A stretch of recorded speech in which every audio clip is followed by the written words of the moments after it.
हिमाचल प्रदेश के बिलासपुर में निर्माणाधीन एम्स अस्पताल का उद्घाटन देश के प्रधानमंत्री नरेंद्र मोदी जून माह में करेंगे। यह जानकारी भाजपा के राष्ट्रीय अध्यक्ष जेपी नड्डा ने बिलासपुर एम्स अस्पताल में आयोजित पत्रकार वार्ता में कही। भाजपा के राष्ट्रीय अध्यक्ष जेपी नड्डा ने बिलासपुर में निर्माणाधीन एम्स अस्पताल का निरीक्षण किया। अधिकारियों से बैठक की। इस मौके पर प्रदेश के मुख्यमंत्री जयराम ठाकुर भी उनके साथ मौजूद रहे। आशीर्वाद मिलेगा, मेरा पूरा विश्वास है। और जनता ने देखा है मोदी जी के काम को, और जनता ने देखा है विकास के काम को जयराम ठाकुर जी की नेतृत्व में। मैंने आपके सामने पहले भी 6148 किलोमीटर 5 साल में ग्रामीण सड़कें बनना ये छोटी घटना नहीं है। और जहां लोग अपने खेत न देते हों, रास्ते में 10 प्रॉब्लम्स आती हैं, एक्वायर करने का कोई प्रावधान नहीं है, उसके बावजूद 6148 किलोमीटर की सड़क 5 साल में बनना यह अपने आप में रिकॉर्ड है। तो विकास के काम बहुत हुए हैं, विकास के काम बहुत तीव्र गति से चले। मैं यहाँ थोड़ा आपको बताना भूल गया कि ये MCH का जो कार्यक्रम है उसका भी डेडलाइन,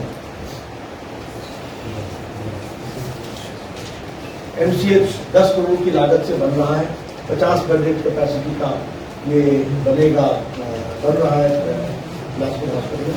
30 जून 2022 इसकी कंप्लीशन डेट। उसी तरीके से जो स्पेशल रिपेयर चल रहा है स्टैचू ऑफ यूनिटी, इसके मॉडल को स्टडी करके हमने किया है और हम स्टडी कर रहे हैं।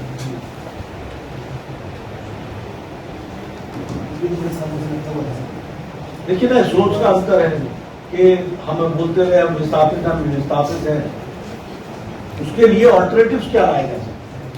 मैं बधाई दूंगा हमारे अफसरों को जिन्होंने इस विचार को लेकर के आए और दिनों से चर्चा चल रही थी। हालांकि जयराम जी ने आर्ट लैंग्वेज कल्चर डिपार्टमेंट को जगह भी मुहैया करा दी कि ये वहाँ शिफ्ट हो जाए, लेकिन फिर ये आइडिया आया कि उसी जगह क्यों न करें। अगर आज टेक्नोलॉजी इतनी बढ़ गई है और हमारे पास टेक्नोलॉजी है तो हम उस जगह को एलिवेट करके हम थोड़े अपलिफ्ट होंगे थोड़े, लेकिन सबको उठाया जाएगा और एक स्थान पर लाया जाएगा।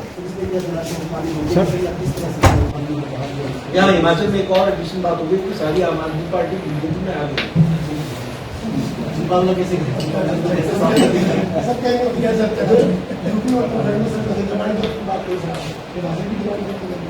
देखिए, वो हम इसलिए नहीं बोलते हैं, जो होता है वो हम बोलते हैं। हम किसी को छोटा क्यों करें, हम तो राजनीतिक लड़ने वाले लोगों में से, तो इसलिए जो अधिकार जनता का है वो हम कैसे ले लें। देखिए, मैं कभी नहीं बोलता हूँ कि बाकी सारे ये फलाना ढमकाना, मैं नहीं बोलता। मैं बोलता हूँ जनता का है, उसके वोट का अधिकार हम कैसे। हमको ये दिखता है कि हम सबसे अच्छे सेवक है, इसलिए हमको आशीर्वाद मिले तो हमको मिलेगा। अब आपको कोई नेता तो नहीं मिला कि इतने करोड़ इतने पैसे बताने वाला कोई मिला अभी तक। आपने तो नहीं कहा था कि नारे का नोट उठा करके इधर से उधर। इलेक्शन कमेटी है, स्टेट की इलेक्शन कमेटी 3 नाम लेकर के आती है पैनल में, फिर उस पैनल को लेकर के सेंट्रल इलेक्शन कमेटी के पास जाते हैं। सेंट्रल इलेक्शन कमेटी के पहले इनफॉर्मली राष्ट्रीय अध्यक्ष चीफ मिनिस्टर के साथ और प्रदेश अध्यक्ष के साथ और वहां के सेंट्रल स्टेट इलेक्शन कमेटी के 2-3 मेंबरान के साथ वो डिटेल्ड इनफॉर्मल चर्चा करती है। इनफॉर्मल चर्चा के बाद वो 3 में से 2-1 नाम लेकर के आती है और फिर वो सेंट्रल इलेक्शन कमेटी को जाता है और उसमें से चीजें क्लियर होती है। उसमें क्राइटेरिया बहुत से हैं, women, youth, all sections of the society are represented or not। अच्छा, उसके साथ साथ प्रोफेशनल्स हैं कि नहीं है, फिर उसके साथ साथ नए कितने हैं। तो ये एक रेगुलर प्रोसेस है। 10% के आसपास तो नए लोग आते ही हैं।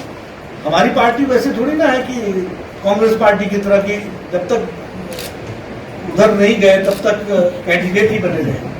ऐसा हमारे यहाँ नहीं होता। हमारे यहाँ हमको सीट घेर के बैठने वाले लोग थोड़ी ना है।